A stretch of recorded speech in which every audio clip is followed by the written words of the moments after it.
मेरो नाम भएको प्रोफेसर डाक्टर चन्द्रमोहन यादव, म धनुषाबाट हो।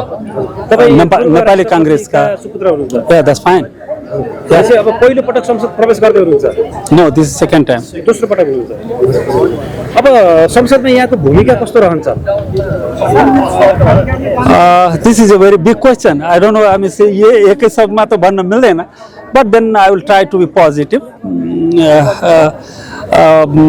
समाज का राष्ट्र का भनौँ न हैन, अहिले जो हाम्रो देश अप्ठ्यारो अवस्थामा छ, त्यसैले नेशनल इन्ट्रेस्टलाई on top of the priority राख्ने हैन, र त्यसरी भन्दाखेरि संविधानका कुरा आउँछ, जो संविधानको संरक्षण हैन, जसमा भन्दाखेरि रिपब्लिक सिस्टम, फेडरलिज्म हैन, जो संघीयताका कुरा छ, गणतन्त्रका कुरा छ, डेमोक्रेसी सबभन्दा इम्पोर्टेन्ट कुरो हो, जो कि डेमोक्रेटिक भ्यालुजलाई हामीले इस्टाब्लिस गर्न सक्नुपर्छ।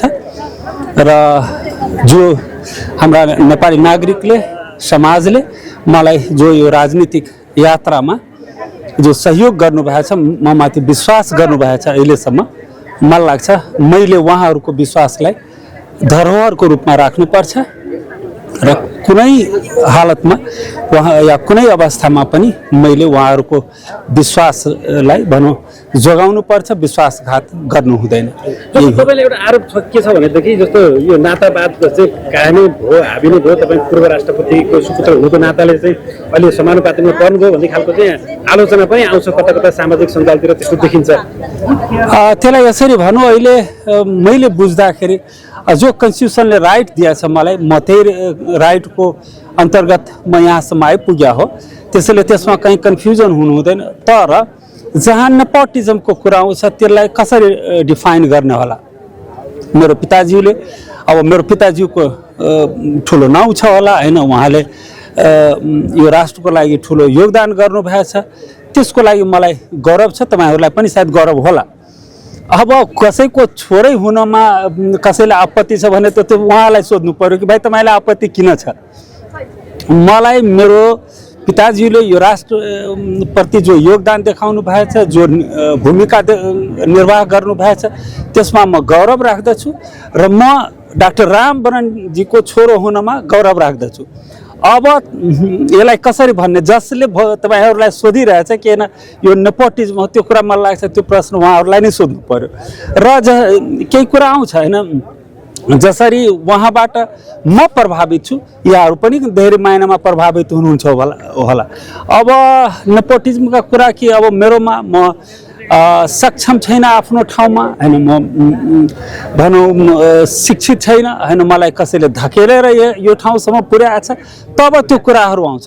अब मैले हेर्दाखेरि यसमा अब भन्नेले भनिरहन्छ हैन, त्यो नकारात्मकता जो समाजमा एउटा नेगेटिभिटी जो देखिया छ, जुन कुरामा पनि नेगेटिभ मात्रै हेर्ने, मलाई लाग्छ त्यसको उपज हो। म कसै एकजनालाई दोष दिन चाहन्न, त्यसलाई पनि हामीले पोजिटिभ कसरी गर्ने त्यो हामी सबैको दायित्व हो, तपाईहरुको पनि दायित्व हो, मेरो पनि आफ्नो ठाउँबाट त्यो दायित्व। पार्टी सभापतिले राजीनामा दिनु भएको छ, यसलाई कसरी लिनु भएको छ तपाईले? अब फेरि उहाँको राजीनामा चाहिँ अस्वीकृत गर्ने भन्ने खालको चाहिँ अगाडि प्लानिङ पनि छ। यसरी भनौँ, यस भेरी गुड हैन, फेरि भनौँ यसमा हामीसँग सरसल्लाह छैन, तर त्यसैले म एक्ज्याक्ट भन्न सक्दैन। तर अब उहाँको राजीनामा नै अहिले त्यसको यो परिस्थितिको समाधान हुन्छ भन्ने जस्तो मलाई लाग्दैन। No, I don't think. He has got a great responsibility on his shoulders, so he has to carry it on, मलाई लाग्छ। संख्याको हिसाबमा कांग्रेस अहिले संसदमा सानो संख्यामा छ। यो हुँदै गर्दाखेरि प्रतिपक्ष बलियो नहुँदाखेरि सरकार स्वच्छतारी हुन्छ र प्रतिपक्ष आवाज सुनिदैन भनिन्छ। तपाईहरुको जुन संख्या छ त्यो हिसाबले सरकारलाई डोर्याउन सफल हुनुहुन्छ, जवाबदेही बनाउनु? डेमोक्रेसीमा भनिन्छ पार्लियामेन्ट बिलोङ्स टु अपोजिसन। जहाँ संसदको कुरा आउँछ त्यहाँ तपाई विपक्षलाई बाइपास गरेर हिँड्नै सक्नुहुन्न। अर्को शब्दमा भन्दाखेरि संसद अपोजिसनमा निर्भर गर्छ। त्यसरी हेर्दाखेरि हाम्रो कन्स्ट्रक्टिभ भूमिका हुन्छ र संख्यामा कम भए पनि त्यसको खासै अब केही त अर्थ पक्कै पनि छ, तर संख्यामा कम हुनेमै हाम्रो मुद्दा हामीले उठाएको आवाज र कन्स्ट्रक्टिभ जो हाम्रो भूमिका हुन्छ त्यो कमजोर हुन्छ मलाई लाग्दैन। No I don't believe in that हामी रचनात्मक होइन, रचनात्मक जो कुरा हुन्छ त्यो ट्रेजरी बेन्चलाई भनौँ सत्ता पक्षलाई त्यसमा समर्थन गर्ने हो र अलिकति पनि तलमाथि भयो भने खबरदारी पनि गर्न सक्नुपर्छ। त्यो समाजले पनि दिएको भूमिका हामीमाथि अहिले मलाई लाग्छ त्यही हो। Thank you very much.